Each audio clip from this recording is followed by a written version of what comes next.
Hello, what's up? Nandito tayo ngayon sa Green Square para sa Potita Pier 2. At syempre, sinimulan namin ang programa sa isang malalamisa bilang isang Lasallian family. Right after ng blessing, ayan na nga. 1, 2, 3, 4, 5. Merry Christmas, Tia Les. Emangisa ay napakaganda ng paligid. Sobrang liwanag. Ramdam mo ang kasiyahan ng mga tao. Alam niyo ba, itong Green Square ay dati lamang parking area na kinonvert into park. Tapos ngayong Pasko nilagyan ng maraming pailaw para maging spot para tambay ng mga estudyante na empleyado.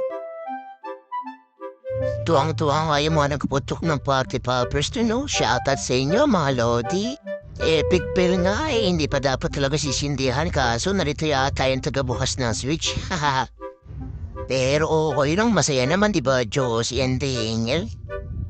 Humabol pa nga si Machu, okay lang daw talaga. Ito pa nga yung mga nagpuputok din ng party poppers, oh. Okay daw, approve. Pumutok ba lahat yan? Meron din nga palang bazaar dito sa may bandang gilid. Nag-pepperbomb na nga yung saring ibig, grabe nakakataas ng balahibo, ang galing nyo. Tapos yung Sobons tsaka Animumet, nandito naman sila sa may kabila. Nag-perform din, ang lakas nyo. Tapos yung Euphoria naman yung nag-perform, grabe, sobrang solid. Salamat sa inyong lahat, ang gagaling ninyo. Yun lang, Deo, gracias.